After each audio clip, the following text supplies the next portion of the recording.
मैं आपको लेकर के आया हूँ बाज बहादुर के महल। तो बाज बहादुर पैलेस पे जिसे जो नसरुद्दीन खिलजी ने खिलजी डायनेस्टी के टाइम में बनाया था। और इसके बगल में यहाँ पर जो रीवा कुंड है इस एरिया में, तो रीवा कुंड में जैसे मैंने बताया था, रीवा जो नदी है उसी का स्रोत, यहाँ स्रोत नहीं कहेंगे, उसी का पानी इसके नीचे पाया गया था। तो रीवा मतलब नर्मदा, उसके नाम पे रीवा कुंड रखा था। तो रानी रूपमती से बताया कि वो जो है नर्मदा की भक्त थी, मैया नर्मदा की, तो वो बहुत फ्रीक्वेंटली यहाँ आती थी। इसलिए इस जगह से ख़ास जो है जुड़ाव है बाज बहादुर का। तो बाज बहादुर का महल ये आपको दिखाते हैं, अफ़गानी इस्लामिक स्टाइल में बना है। तो भी जैसे मैंने बताया कि यहाँ गोरी आए हैं, खिलजीज आए हैं, सब आए हैं। ये भाई भी आए, देखो ये मेंटेन कर रहे हैं इसको, वो लोग तो चले गए।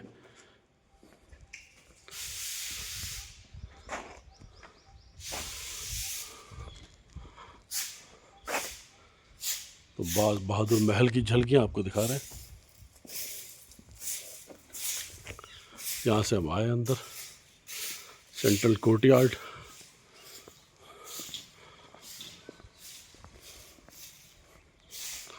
बाकी जो उसकी डिटेल्स हैं वो आप जो जैसे हमेशा कहता हूँ गूगल पे पढ़ सकते हैं, हिस्टोरियंस की लिखी हुई, उतना मुझे ज्ञान नहीं है।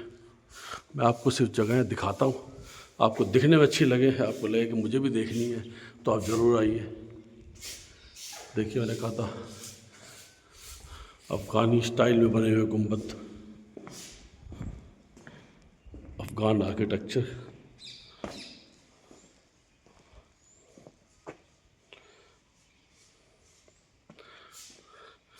ये वो जगह जहाँ पर गीत संगीत का कार्यक्रम होता था, मैंने बताया था।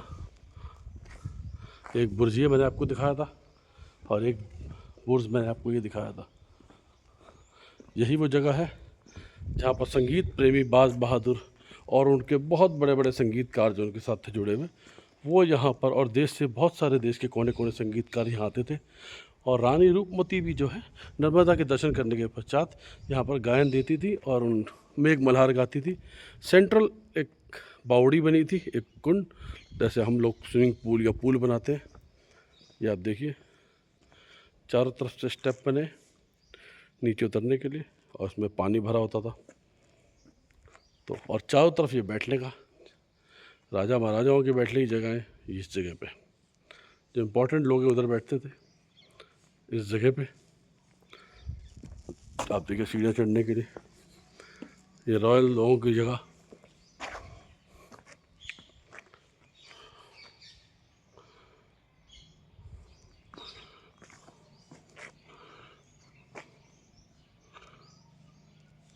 और इस तरह संगीतकार अपनी प्रस्तुति देते थे। यही वो जगह जहाँ तानसेन और रानी रूपमती के बीच में दीपक राग और मेघ मल्हार का कंपटीशन हुआ था।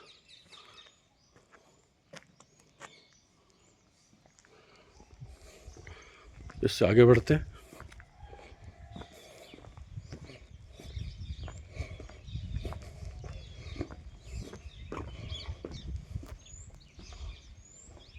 कोना है, दीवारें टूट चुकी हैं।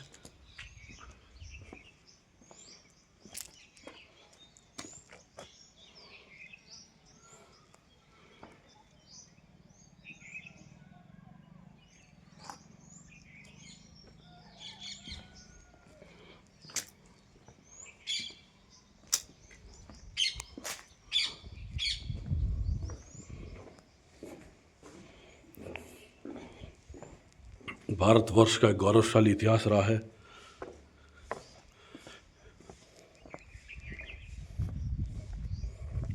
कई तरह के डायनेस्टीज़, कई तरह के रूलर्स, विदेशी रूलर्स भी यहाँ आके उन्होंने राज किया है।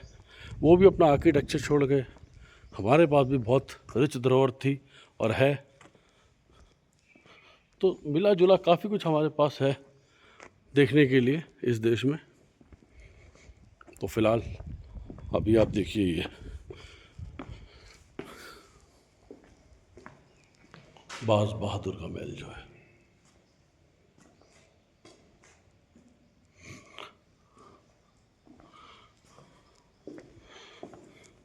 कहीं आए कहीं चले गए, बहुत लोग आए।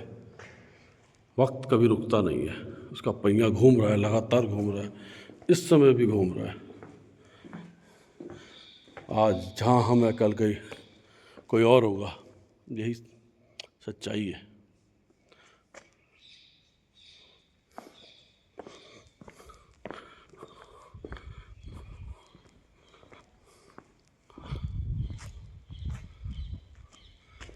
और इस तरफ हम चलेंगे पीछे की तरफ।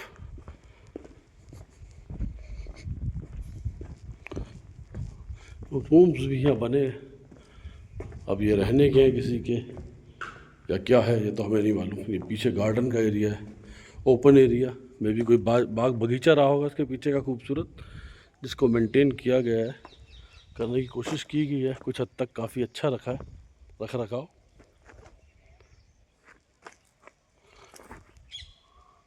तो ये है पिछला हिस्सा बाज बहादुर महल का। वापिस हम आगे वाले हिस्से की तरफ चलते हैं जहाँ से हम अंदर आए थे पहले।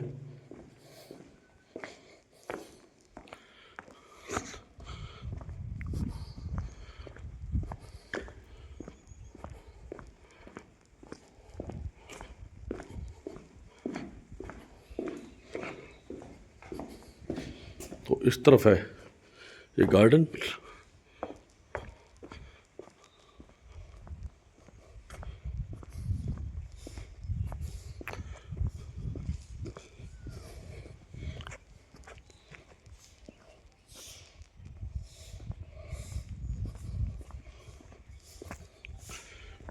और यहाँ से हम अंदर आए थे, वहाँ से अंदर गए थे।